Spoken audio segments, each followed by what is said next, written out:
नमस्कार दोस्तों, स्वागत है आपका सिविल सर्विस इंस्टीट्यूट के इस यूट्यूब चैनल में। देखिए, आपको पता है कि ग्राम विकास अधिकारी का पेपर होने वाला है। ये पहले भी हो चुका है, 2015 में भी हुआ, 16 में भी हुआ और 18 में भी हुआ है। अब उसमें कुछ दिक्कतें रहीं, उसकी वजह से एग्जामिनेशन को फिर से कंडक्ट कराया जा रहा है। तो हम लास्ट ईयर के जो ग्राम विकास अधिकारी के प्रश्न पत्र हैं, उनको वन बाय वन देख लेते हैं, क्योंकि अगर हमने लास्ट ईयर के पेपर देख लिए तो लगभग हमारी सारी चीज़ें सॉल्व हो जाती हैं कि हमें क्या पढ़ना है, किस डायरेक्शन में पढ़ना है और कौन कौन सी चीज़ें पढ़नी है। तो चलिए, बिना समय गंवाए हुए हम इस पेपर को स्टार्ट करते हैं। हमने इसमें जो सबसे पहला लिया है वो हिंदी परिज्ञान और लेखन योग्यता के बारे में डिटेल किया है। तो इस वीडियो में हिंदी के लिए होगा, बाकी के जो नेक्स्ट वीडियो होंगे उसमें जो रीजनिंग है और फिर जो जीके है, इस तरह से वन बाय वन सारे वीडियो में आते रहेंगे। चलिए स्टार्ट करते हैं इस वीडियो को। देखिए, इसमें सबसे पहला ही प्रश्न दिया गया है कि नीचे दिए गद्यांश को पढ़कर पूछे गए प्रश्नों के उत्तर दीजिए। अब देखिए, जब भी आप कोई गद्यांश सामने आता है, किसी भी एग्जामिनेशन की बात मैं कर रहा हूँ, आपको मैं एक बेहतर तरीका बताता हूँ कि उनको कैसे सॉल्व किया जाता है। सबसे पहला काम आप ये करिए कि इसके जो क्वेश्चन आंसर्स हैं आप उनको देख लीजिए और उनमें टिक कर लीजिए कि कौन कौन से हमारे कीवर्ड हैं। देखिए, इसमें सबसे पहला जो क्वेश्चन हम देख रहे हैं, किससे रहित राज्य। रहित राज्य हमारा एक कीवर्ड हो गया इसमें। जगत यहाँ दूसरा हमारा कीवर्ड हो गया। निष्फल हमारा तीसरा कीवर्ड हो गया यहाँ पे। और अगर चौथे प्रश्न की अगर हम बात करें यहाँ पे, तो यहाँ पे लिखा है सुख के खेतों को हरा भरा और प्रफुल्लित करने का अर्थ क्या है। तो यहाँ पे एक कीवर्ड ये हो गया, सुख के खेतों और हरा भरा को प्रफुल्लित। इसके बाद इसका जो पांचवा प्रश्न है, मतलब इसमें चार ही हैं, हाँ ठीक है, 1 से 4 तक है।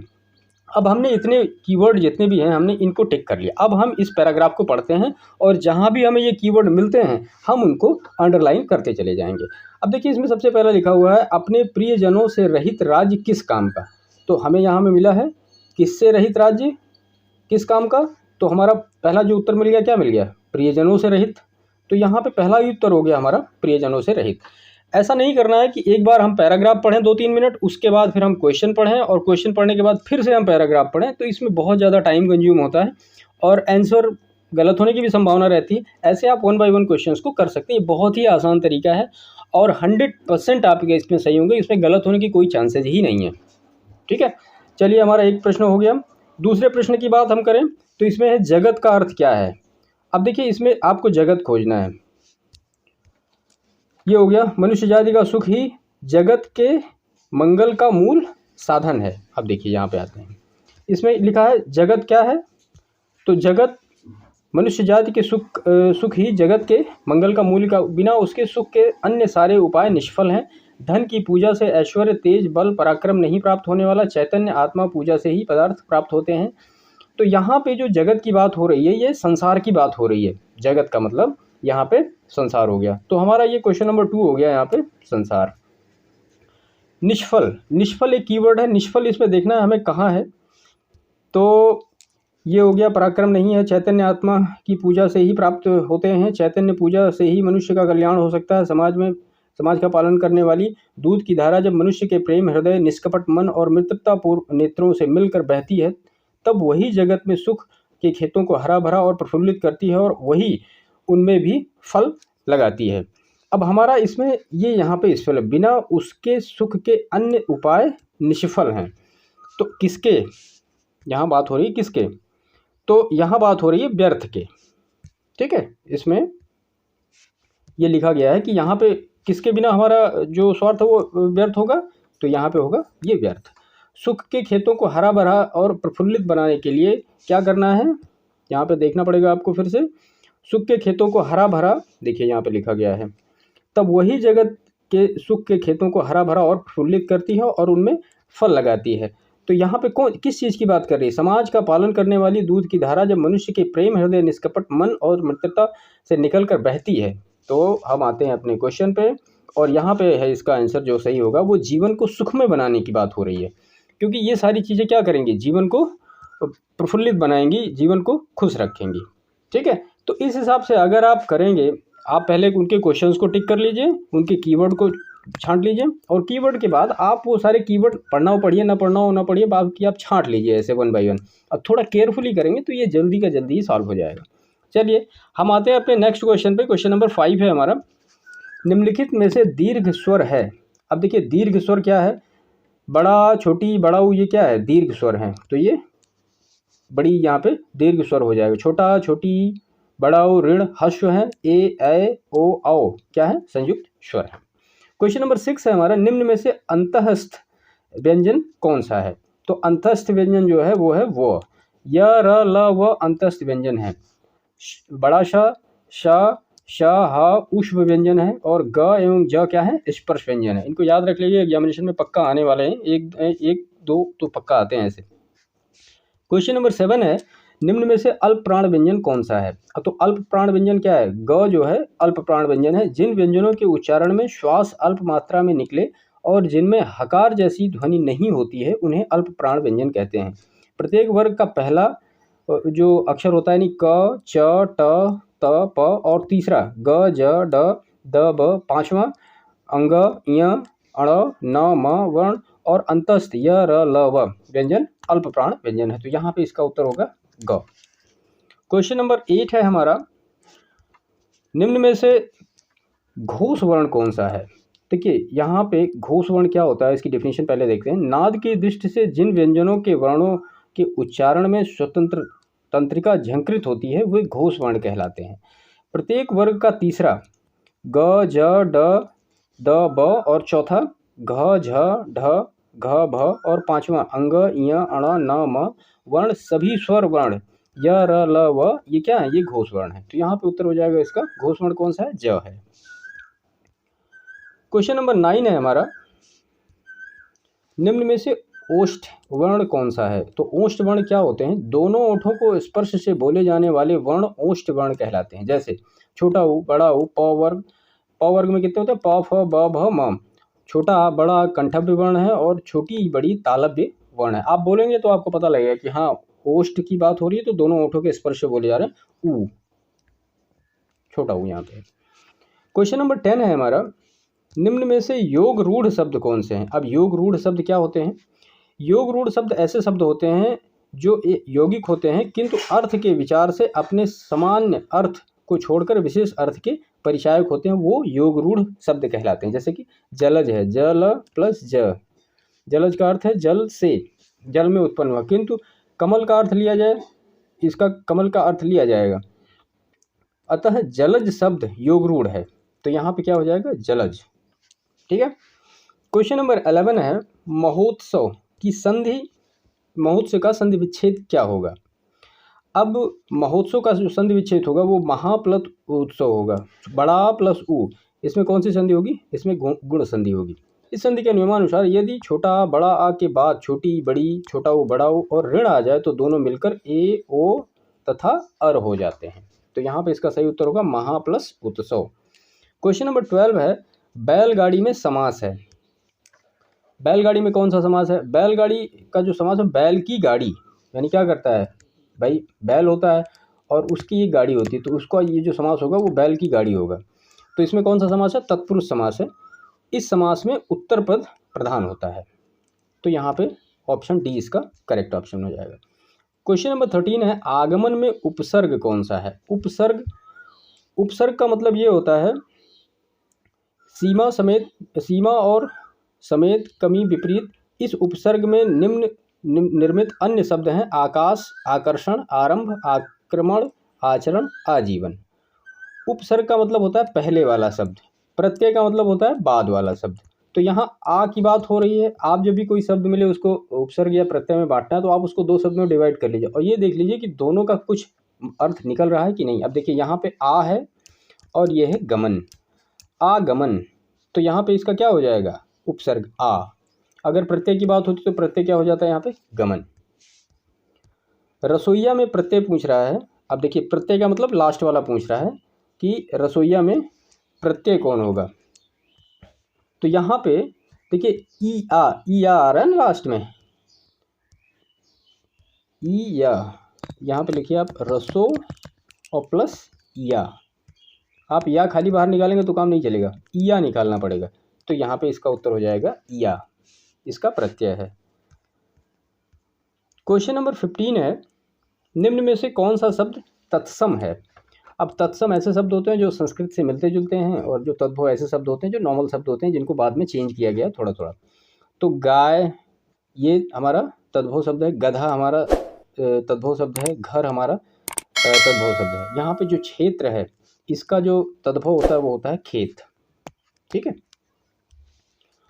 और यहाँ पे लिखा भी है, गधे का जो होता है वो गर्दभ होता है, गाय का गो होता है और घर का ग्रह होता है। क्वेश्चन नंबर 16 है, निम्न में से कौन सा शब्द तद्भव है, यानी जो संस्कृत नहीं है, जिसको बोलचाल की भाषा में हम प्रयोग करते हैं। यौवन तत्सम है, निर्झर तत्सम है, स्थान तत्सम है, जीभ जो है ये हमारा तद्भव है, इसका जो तत्सम होता है वो होता है जीवा। देखिए तद्भव तत्सम छांटने के लिए आप सिंपल सा एक मेथड यूज कर सकते हैं। जैसे मान लिया आपको ये नहीं पता यौवन तत्सम है या तद्भव है, छोड़ दीजिए। आपसे अगर तद्भव पूछा गया है तो आप इसमें से किसी का, अगर आपको जीभ है तो जीभ का आपको पता है कि हाँ जीवा होता है, तो ये आप मान लीजिए कि हाँ ये आपका आंसर सही होगा। जैसे स्थान है, स्थान का आपको नहीं पता, ये तत्सम है तद्भव है, तो ये स्थान क्या है, स्थान तो एक तत्सम शब्द है। तो इस हिसाब से आप इसको छांट सकते हैं कि मतलब आप या तो तद्भव जानिए या तो फिर तत्सम जानिए। तो चारों ऑप्शन को लेके भी आप उनको 1 बाय 1 करेक्ट कर सकते हैं। क्वेश्चन नंबर 17 है, निम्न में से कौन सा शब्द देशज है। देखिए देशज शब्द क्या होते हैं, वे शब्द जो विभिन्न बोलियों या भारतीय भाषाओं से हिंदी में आए हैं या जिनका स्रोत अज्ञात है उन्हें देशज शब्द कहा जाता है। जैसे जूता, कटोरा, खिचड़ी, पगड़ी, डिबिया, तेंदुआ इत्यादि। तो यहाँ पे हो जाएगा ये कटोरा जो है ये देशज शब्द है। क्वेश्चन नंबर 18 है, निम्न में से कौन सा शब्द विदेशी है। देखिए टिकट क्या है, टिकट अंग्रेजी भाषा का शब्द है, ये विदेशी है। मयूर शब्द तत्सम है, जिसका तद्भव क्या होता है, मोर होता है। क्वेश्चन नंबर 19 हम देखते हैं, निम्न में से संज्ञा शब्द है। देखिए जिस संज्ञा से वस्तु अथवा व्यक्ति के समूह का बोध हो उसे समूहवाचक संज्ञा कहते हैं। जैसे सभा, दल, गिरोह, गुच्छा, कुंड, मंडल। तो ये इसमें से संज्ञा शब्द क्या है, सभा है, ये एक समूहवाचक संज्ञा है कि इसमें से बहुत सारे लोगों का समूह है। क्वेश्चन नंबर 20 है, निम्न में से सर्वनाम शब्द कौन सा है। तो सर्वनाम क्या होते हैं, चलिए इसको देखते हैं। किसी भी संज्ञा के स्थान पर प्रयोग किए जाने वाले विकारी शब्द को क्या सर्वनाम कहते हैं। हिंदी में कुल 11 सर्वनाम है, जैसे मैं, तू, आप, यह, वह, जो, सो, कोई, कुछ, कौन, क्या। तो यहाँ पे कौन मिल गया हमें, ये हमारा सर्वनाम है। क्वेश्चन नंबर 21 है, निम्न में से विशेषण पद कौन है, विशेषण शब्द कौन है। देखिए जो विशेषी की विशेषता बताए उसे विशेषण कहते हैं। तो यहाँ पे जिस शब्द की संज्ञा की गुण, दशा, स्वभाव आदि लक्षित हो उसे गुणवाचक विशेषण कहते हैं। तो यहाँ पे विशेषण शब्द क्या है, उचित। उचित क्या है, एक विशेषण शब्द है। क्वेश्चन नंबर 22 है, निम्न में से प्रेरणार्थक क्रिया कौन है।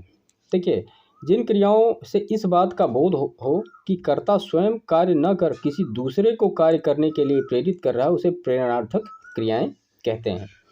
अब यहाँ पे गिराना जो है ये प्रेरणार्थक क्रिया है। क्वेश्चन नंबर 23 है, निम्न में से अव्यय है।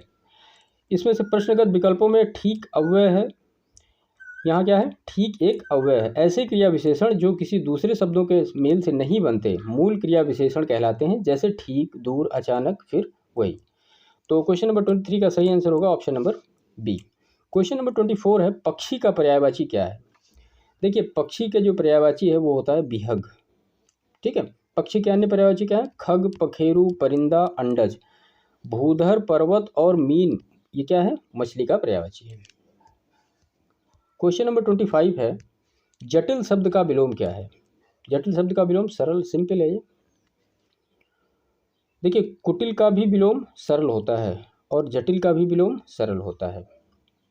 तो यहाँ पे जटिल का विलोम सरल, तो यहाँ पे अगर कुटिल लिखा होता तब भी उसका विलोम सरल ही आता। जो देने योग्य हो, जो देने योग्य है उसके लिए एक शब्द क्या होगा, उसके लिए एक शब्द होगा दे, मतलब जो देने योग्य है उसे दे कहा जाएगा। तो क्वेश्चन नंबर 26 का सही आंसर होगा option number B. Option B correct होगा 26 का, ठीक है। क्वेश्चन नंबर 27 है, दिन, दीन शब्द युग का सही अर्थ है। मतलब दिन का मतलब क्या होता है और दीन का मतलब क्या होता है। तो दिन का मतलब आप जानते हैं दिवस होता है और दीन का मतलब जो करीब होता है, दीनहीन कहते हैं ना, तो वो करीब होता है। क्वेश्चन नंबर 28 है, निम्न में से कौन सा शब्द अनेकार्थक है। अब अनेकार्थक शब्द कौन सा है, अंबर शब्द अनेकार्थक है। अंबर के अर्थ क्या होते हैं? वस्त्र होता है, आकाश होता है, कपास होता है और मेघ होता है। क्वेश्चन नंबर 29 है, निम्न में से वर्तनी की दृष्टि से शुद्ध शब्द कौन है? तो यहाँ पे परीक्षा जो है सही लिखा हुआ है। प्राण आप जानते हैं, प्राण ऐसे लिखा जाएगा। पूज्य, पूज्य ऐसे लिखा जाएगा। और परीक्षण, परीक्षण ऐसे लिखा जाएगा। ठीक है, तो क्वेश्चन नंबर 29 का सही आंसर होगा option number D. Question number 30 है, निम्न में से वर्तनी की दृष्टि से अशुद्ध शब्द पूछा है। देखिए शुद्ध और अशुद्ध थोड़ा क्वेश्चन ध्यान से देखिएगा, क्योंकि कई बार गलत हो जाते हैं ऐसे प्रश्न। तो यहाँ पे अशुद्ध शब्द कौन है? प्रादेशिक सही लिखा है, माधुर्य सही लिखा है, व्याप्ति सही लिखा है, प्रमाणिक गलत लिखा है। इसको लिखा जाता है प्रामाणिक। प्रमाणिक नहीं होता, प्रामाणिक होता है। ठीक है। क्वेश्चन नंबर 31 है, निम्न में से अधिकरण कारक का परसर्ग कौन सा है? देखिए अधिकरण कारक का परसर्ग में पै पर होता है, में या पर होता है। कर्ता कारक का परसर्ग ने, कर्म कारक का परसर्ग को, कर्ण कारक का परसर्ग से, संप्रदान का जो होता है वो को के लिए, और अपादान का होता है से यानी अलगाव के लिए। तो यहाँ पे अधिकरण का पर होगा। क्वेश्चन नंबर 32 है, निम्न में से पुल्लिंग शब्द कौन सा है? अब देखिए पुल्लिंग शब्द क्या है? क्षमा पुल्लिंग नहीं, स्त्री है। घटना स्त्रीलिंग है। रीति स्त्रीलिंग है। क्षेत्र जो होता है ये पुल्लिंग है। क्वेश्चन नंबर 33 है, निम्न में से स्त्रीलिंग शब्द कौन सा है? तो स्त्रीलिंग शब्द आप देख रहे हैं, ये गरिमा, एक लड़की का नाम मालूम हो रहा है, तो ये गरिमा है। गरिमा एक स्त्रीलिंग शब्द है, जबकि दुख, लेख, स्पर्श क्या है? पुल्लिंग शब्द है। क्वेश्चन नंबर 34 है, किसका प्रयोग सदैव बहुवचन में होता है? तो बहुवचन में दर्शन का प्रयोग होता है। जैसे लता है, लताएं, नारियां, गायें, लेकिन दर्शनों नहीं कहते हैं कहीं, या दर्शने ऐसा नहीं कहते, दर्शन को दर्शन ही कहा जाता है। तो यहाँ पे ऑप्शन ए इसका करेक्ट आंसर होगा। क्वेश्चन नंबर 35 है, निम्न में से भूतकाल का उदाहरण कौन है? तो भूतकाल देखिए वाक्य में भूतकाल का उदाहरण कौन सा है? इसमें है राम घर गया था। मैं जाता हूँ तो नहीं, ये प्रेजेंट है, आप समझ रहे हैं। वह आ रहा है, ये भी वैसा है, नहीं है। वह पुस्तक पढ़ेगा, ये फ्यूचर की बात हो रही है। तो राम घर गया था करेक्ट आंसर होगा इसका। क्वेश्चन नंबर 36 है, निम्न में से भाववाच्य है। देखिए क्रिया का वह रूपांतर जिसमें वाक्य में क्रिया अथवा भाव की प्रधानता का बोध हो भाववाच्य कहलाता है। अब इसमें से मोहन से बैठा नहीं जाता, ये यहाँ पे भाववाच्य कहलाता है। क्वेश्चन नंबर 37 है, निम्न में से कौन सा वाक्य मिश्र वाक्य है? देखिए दो शब्दों से जो मिल के बनते हैं उनको हम मिश्र वाक्य कहते हैं। तो यहाँ पे ये देखिए लिखा है क्वेश्चन ऑप्शन डी इसका, वह जब सवेरा हुआ, ये एक अलग सेंटेंस हो गया, तब हम लोग बाहर गए। बाकी आप देखेंगे राम ने, वह पुस्तक राम की है, छोटा ये मतलब सिंगल सेंटेंस है। विद्वान सब जगह पूजा करते हैं, अच्छा लड़का माता पिता की आज्ञा मानता है, ये सब सिंगल सेंटेंस है। तो 37 का यहाँ पे क्या होगा? एक कॉम्बिनेशन होगा वर्ड का। तो ये ऑप्शन डी इसका करेक्ट आंसर होगा। ठीक है। क्वेश्चन नंबर 38 है, मैंने विद्यालय जाना था, वाक्य में अशुद्ध अंश है। अब सीधी सी बात है, ये तो सभी जानते हैं कि मैंने विद्यालय नहीं जाना था, यहाँ पे होगा मुझे विद्यालय जाना था। क्वेश्चन नंबर 39 है, प्रश्न चिन्ह कौन सा है? प्रश्न चिन्ह कौन सा है? ये है प्रश्न चिन्ह। ठीक है, इसको कहते हैं पूर्ण विराम, इसको कहते हैं विस्मयादिबोधक चिन्ह, और इसको कहते हैं अर्ध विराम। ठीक है। क्वेश्चन नंबर 40 है, आसमान फट जाना, ये एक मुहावरा है, इसका मतलब क्या है? आसमान फट जाने का सही अर्थ है मतलब बहुत ज़्यादा विपत्ति आ जाना, अचानक आफत आ पड़ना। चुगली करना नहीं होगा, बहुत शोर करना नहीं होगा, असंभव कार्य करना नहीं होगा, ये सब नहीं होगा। क्वेश्चन नंबर 40 का सही आंसर होगा option number D. Question number 41 है, स्वावलंबी होने के लिए सही मुहावरा क्या है? तो स्वावलंबी होने के लिए सही मुहावरा क्या है? कहते हैं ना कि जैसे घर में सभी लोग कहते हैं कि भाई अपने पैरों पे खड़े हो जाओ, तो वो मतलब ये हुआ कि हाँ स्वावलंबी बन गया आदमी, तो वो पैरों पर खड़ा होना स्वावलंबी होने, ये इसका सही वो है। क्वेश्चन नंबर 42 है, बोए पेड़ बबूल का, आम कहाँ से होए, लोकोक्ति का सही अर्थ क्या है? तो सीधी सी बात है, अगर मतलब बबूल का पेड़ बोओगे तो आम तो नहीं मिलेगा, तो जैसा कर्म करोगे वैसा फल मिलेगा। ठीक है। लाभ ही लाभ अर्थ के लिए सही लोकोक्ति क्या है? तो लाभ ही लाभ मतलब बहुत ज़्यादा प्रॉफिट और हर मामले में मतलब प्रॉफिट होना। तो कहते हैं इसमें है पाँचों उंगलियां घी में, यानी पाँचों उंगलियां बराबर नहीं होती हैं, लेकिन फिर भी वो सारी घी में चली गई हैं। इसका मतलब पूरा पंजा ही घी में है। ठीक है। क्वेश्चन नंबर 44 है, मूल पाठ की व्याख्या के साथ अनुवाद कहलाता है। देखिए, मूल पाठ की व्याख्या के साथ अनुवाद क्या कहलाता है? व्याख्या अनुवाद कहलाता है। स्रोत भाषा के प्रत्येक शब्द का लक्ष्य भाषा के प्रत्येक शब्द में यथावत अनुवाद शब्दानुवाद कहलाता है। मूल पाठ की विचार सामग्री या भाव धारा का अनुवाद भावानुवाद कहलाता है। और मूल पाठ की अन्य भाषा के साथ संक्षिप्त में प्रस्तुत करना सारा अनुवाद कहलाता है। तो इसमें सारी चीज़ें आ गई हैं, आप इनको देख लीजिएगा। इसको कहते हैं व्याख्या अनुवाद, यहाँ पे सही होगा। क्वेश्चन नंबर 45 है, ब्रज हिंदी की किस उपसर्ग उपभाषा के अंतर्गत आते हैं? देखिए, पश्चिमी हिंदी में शामिल उपभाषाएं क्या क्या हैं? ब्रज हैं, कन्नौजी हैं, बुंदेली हैं, खड़ी बोली और राजस्थानी हैं। पूर्वी हिंदी में शामिल उपभाषाएं हैं अवधी, बघेली, छत्तीसगढ़ी और बिहारी। तो यहाँ पे ब्रज कहाँ शामिल होगा? पश्चिमी हिंदी में। क्वेश्चन नंबर 46 है, अमेंडमेंट के लिए सटीक हिंदी अनुवाद क्या है? तो जानते हैं आप, अमेंडमेंट का मतलब होता है संशोधन करना। कॉन्स्टिट्यूशन अमेंडमेंट बहुत पढ़ते हैं। क्वेश्चन नंबर 47 है, सूर सागर के रचयिता कौन थे? तो सूर सागर के रचयिता कौन थे? सूरदास हैं। भक्ति काल की सगुण मार्गी काव्य कृष्ण काव्य धारा के कवि सूरदास जी की रचनाएं क्या क्या हैं? सूरदास, सूर सारावली और साहित्य लहरी।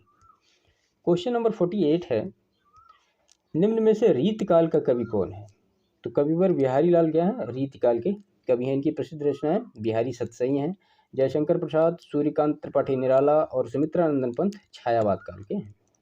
तो यहाँ पे बिहारी हो जाएगा रीतिकाल के। क्वेश्चन नंबर 49, उसने कहा था कहानी के लेखक कौन है? तो ये उसने कहा था चंद्रधर शर्मा गुलेरी हैं, इसके लेखक हैं। ये कहानी बहुत अच्छी है, आप पढ़िए एक बार इसको, बहुत अच्छी कहानी है। इनकी अन्य रचनाएं क्या हैं? घंटाघर, धर्मपरायण, रीछ, पाठशाला, बुद्धू का कांटा, सुखमय जीवन, हीरे का हीरा। तो क्वेश्चन नंबर 49 का सही आंसर होगा ऑप्शन नंबर बी।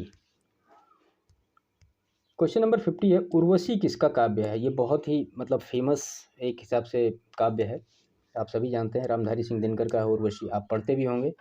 और तो उर्वशी जो है रामधारी सिंह दिनकर की कविता संग्रह है। इनके अन्य कविता संग्रह कौन से हैं? रश्मिरथी, हुंकार, कुरुक्षेत्र, परशुराम की प्रतिज्ञा और हाहाकार। तो ये था हिंदी के पूरे मतलब जो 50 क्वेश्चंस हैं, ये सारे हो गए यहाँ पे।